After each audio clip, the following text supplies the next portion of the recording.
会便宜，我们还可以不要起价。没有办法的，因为就是到时才打算哦，为了生活也是要做了。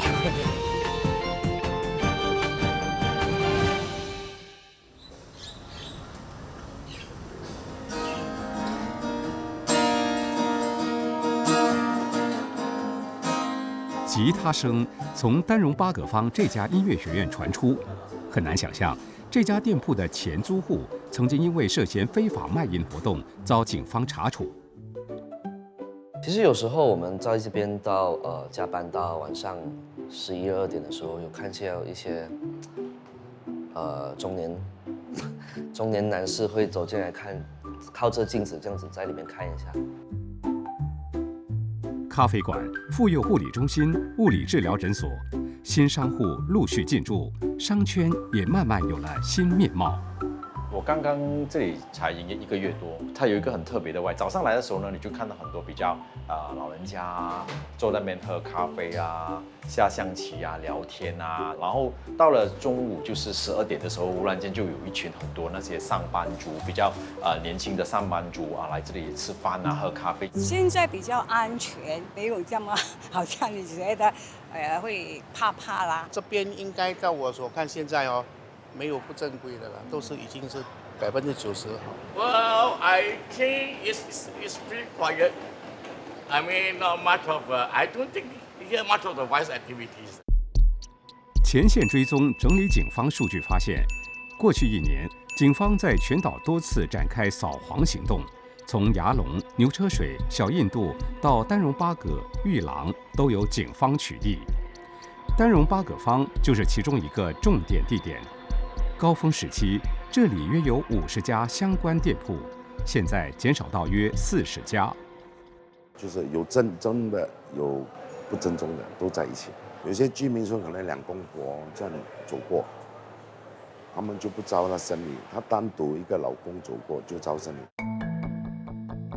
陈秋凤在丹戎巴葛坊经营美容生意10年，目前担任商联会副总务。他的店铺曾经左右两边都是后来遭警方查处的按摩院，无形中让我们的顾客造成一些压力，因为我的左邻右舍都有做一些按摩的，所以当我们的顾客群可能经过店的时候，可能就会有一些按摩，可能就会问他们需不需要一些按摩的服务。曾经也是有一些顾客以为我们是有做一些非法按摩的，但是我们通常我们都会是马上拒绝，说我们不做按摩，我们就只是做脸部、睫毛还有瘦身护理而已。扫黄之后，陈秋凤店铺隔壁最近开了一家物理治疗诊所。Hello。丹戎巴葛集选区议员福策祥指出，警方取消开放式按摩院的执照豁免后，有助遏止店铺单位落入非法经营者手中。一些按摩院呢，之前它是不需要得到警方的准证的，现在我们收紧了这个条例，他们需要收到准证，所以那些经营非法行为呢，他们有几间就已经自动关掉了，因为他们知道他们是不可能拿到这个准证，店主呢就必须找到新的代替的嘛。他也知道现在我如果要找这方面的一些行业，机会就少了。现在的生意会比较好，因为至少现在来的顾客都是那种不是醉翁之意不在酒的，就是进来他们都会知道他们是想要做一些脸部护理啊，还是瘦身睫毛护理的顾客群。玉郎东1道的玉华坊，也是警方重点整顿的地点之一。这里约有130家店铺，当中近一半经营美容、美发和按摩相关行业。负责这一区的国会议员，也是国会副议长的谢耀全表示，这个问题社区已经关注了好几年。可能每10家当中就有好几家是就是经营按摩或者养生或者中医的这个行业。当然不能说每一间都是不正当的，都是不正规的。在过去这几个月的取缔行动中，至少有8间已经被取缔了。很多居民的反馈，担心家人啊，或者甚至是孩子们，受到这个不良的影响。毕竟这个邻里的市集，它的目的就是要服务居民的日常生活。那有了这些之前的这个非法店铺的泛滥哈。这个市集就失去了它原有的这个宗旨，按摩的活动，按摩的那个，所以这个就是被取缔的其中一间了。之前是有隔间，然后现在已经被去除掉了。听说有一些他们可能就是还要有暗号，他们才有办法进去里头。他不收一般的顾客。他们当然有他们很多不同的这个手法啊，很多地底的方案还有手法，这个其实警方还有执法单位也非常的清楚，也在监管着。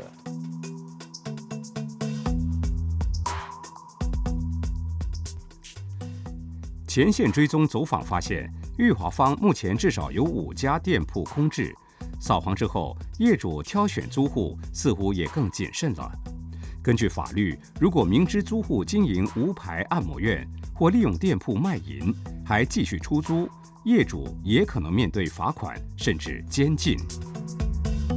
希望业主们和我们配合，把优质的租户给引进来，避免这些比较不正当的租户落脚在这里。就是不要完全只是看钱，谁价高你就给他，但是你可能要多做一些功课，了解他的背景。我不好说，就是现在的物主是按价高者得啦。不过做功课，做一个基本的这个审核，筛选租户的这个工作，我们真的是要靠业主们和我们一起配合。来，请。谢谢。Bill 你好，伟信。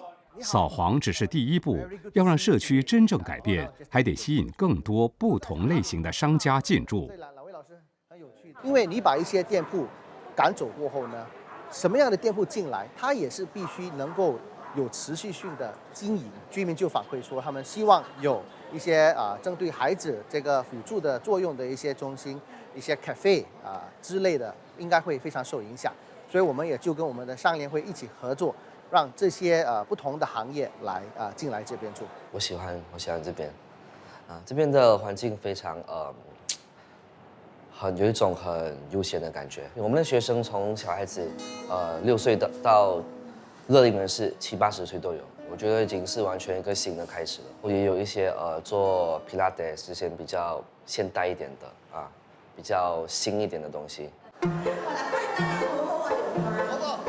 这边主办的活动也多了，所以就是软硬兼施嘛，不只是店铺更新，其实我们在丹若巴格坊呢，连续频主办为居民的活动，就好像上个月我们主办了端午节的活动，今天刚刚好就是我们活跃乐龄中心的开幕嘉年华，下个月我们在这边主办我们的国庆庆典的这个观礼仪式。活动多了，我们就会从我们的屋里下来看看，就会发觉，其实这边的店铺，这边的整个风气良好了许多。所以他们渐渐的就会多回到他们自己的这个所谓的区域来走动、来消费。多轮执法行动后，裕华坊逐渐恢复平静。谢耀全相信，接下来随着裕廊湖花园、新科学馆等项目陆续发展，社区也期待迎来新的活力。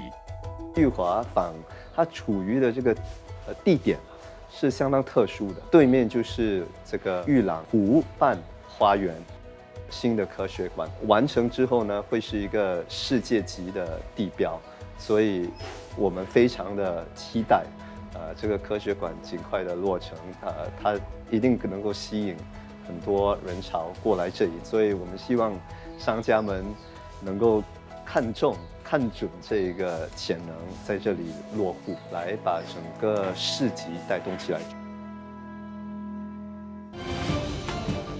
非法按摩院为什么扫不完？谁才是真老板？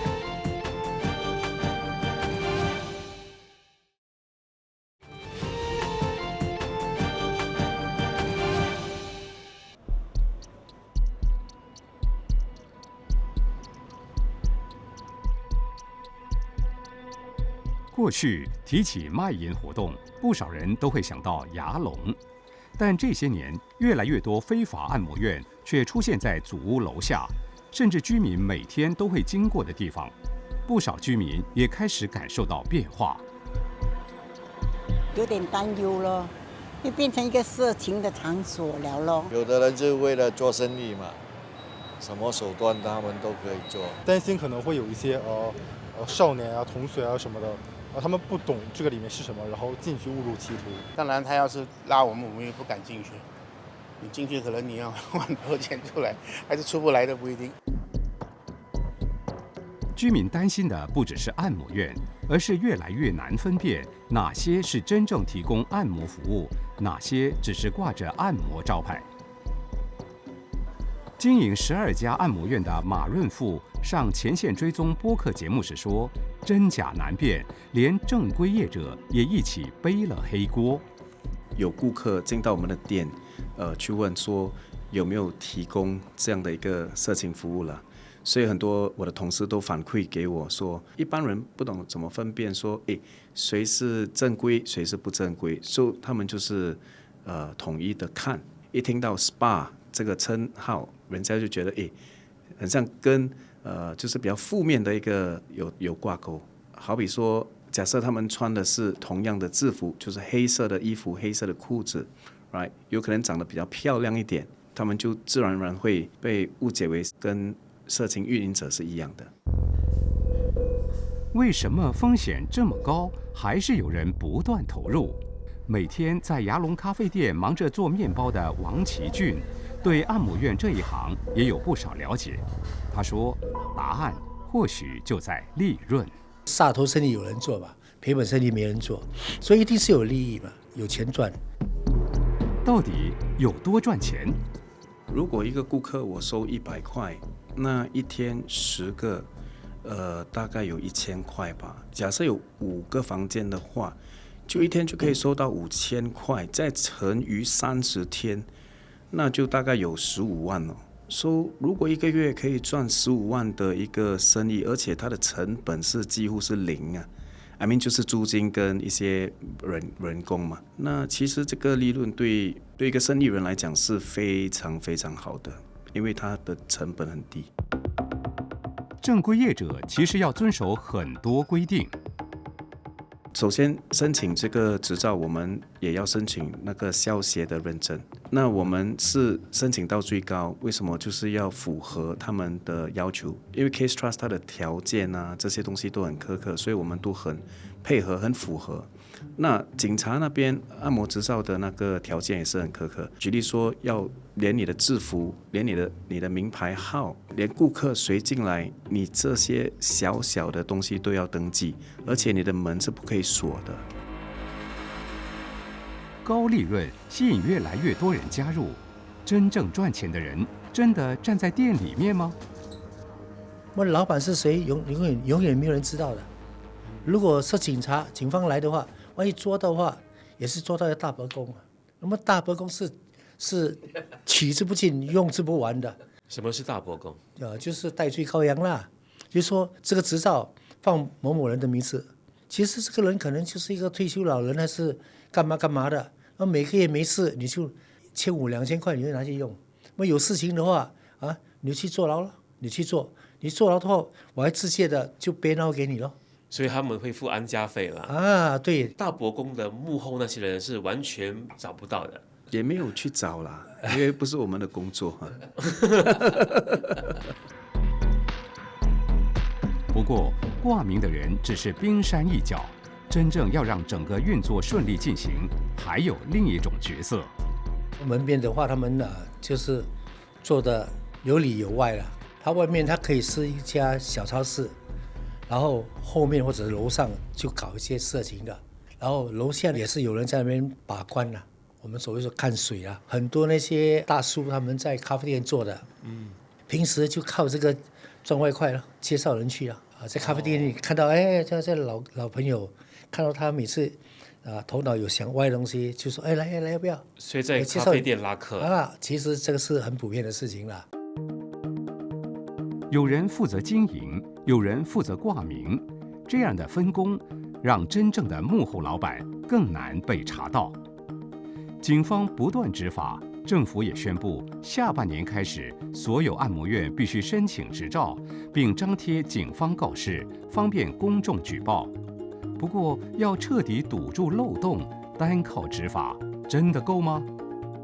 政府应该控制一下，每个主屋区会有可能限制几间按摩院，这样也是我觉得它居民也会比较好，因为有不同的店可以去光顾。如果你们是正规的，成立一个工会，工会里面呢，可以请不同的人、不同社会经验的人成为顾问，然后就定期的开会，然后跟政府交流，给政府一些具体意见。这样的话，那些不是正派的，他绝对不敢参加。因为工会的话，你要让会员之间能够彼此互访。比方说，如果我是工会的一个顾问，那我就随时能够到他的公司去看，不用通知他。有人挂着中医招牌，却经营非法按摩。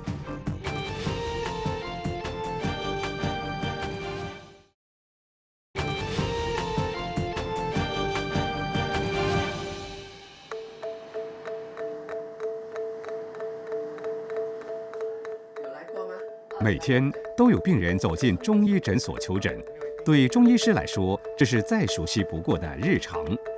不过，行医40年的王慕德医师指出，现在也有病人一走进来，第一句话说的不是哪里不舒服。首先，他就质疑你是不是正规的中医师，还有就是问你们这里有按摩吗？那么这方面我们会觉得有点奇怪，我们是中医诊所，怎么会有人问你有没有按摩吗？我造成一些没有必要的一些困扰啦。可能是因为当初这方面的管制比较松，只要你有一张中医执照，你就可以开一间第3类的按摩院，不需要其他的准证。开放式的。对，所以现在有关部门已经开始介入了。今年5月，保健卫生部、中医管理委员会和警方联合发出通告，提醒注册中医师不得把自己的名字或职业资格借给没有亲自执业的诊所。王慕德医师在前线追踪播客节目中说，病人之所以越来越难分辨真假中医，问题就出在借牌经营。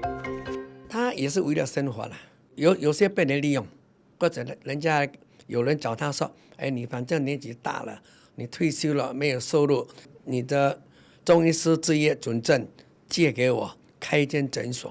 有些是懵懵懂懂，也是就是装疯作哑了，就是有些可能知道了，但是他又碰运气，或者说反正你没有很少人被抓，即使被抓罚款也不重，也有可能报酬很高，也有可能本身健康问题。你说他报酬很高，到底有多高？这个不一定啦，因为就是你情我愿嘛，所以有些他本身没有需要那么多钱，那么几千块他都 OK 啊，所以在市场上没有一个一定的一个标准。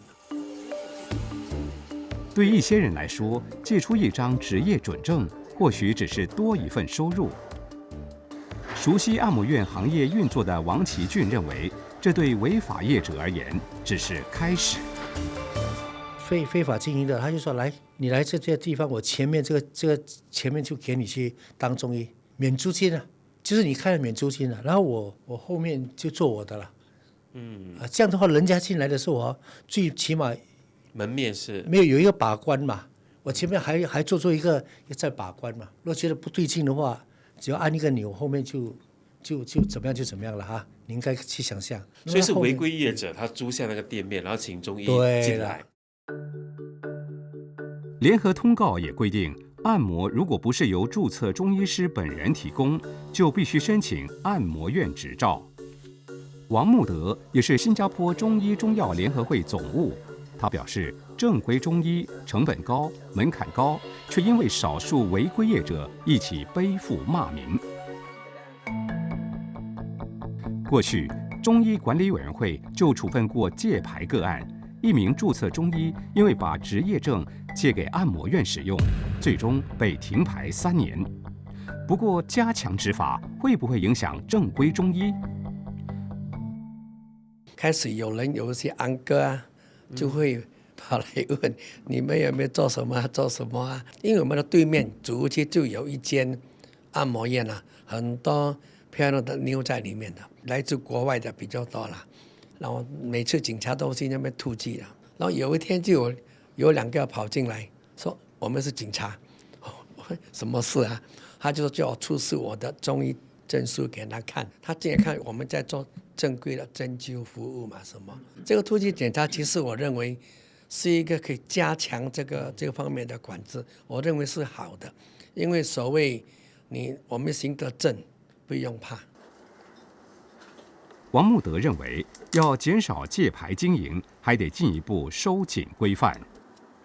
下一步，我们是希望他能够对只有中医师资格的才可以使用中医的字眼这一段，我们是希望中医管理局能够发挥更大的它的那个效用了。还有就是，当有时候有某一些负面的新闻报道的时候，出面就是帮我们维护我们这个形象。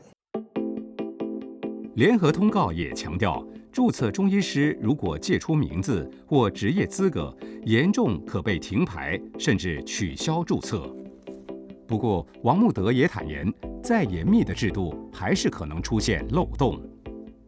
如果政府的管制太过严的话，还是百密一疏的，他们自然会有一个生存之道啊。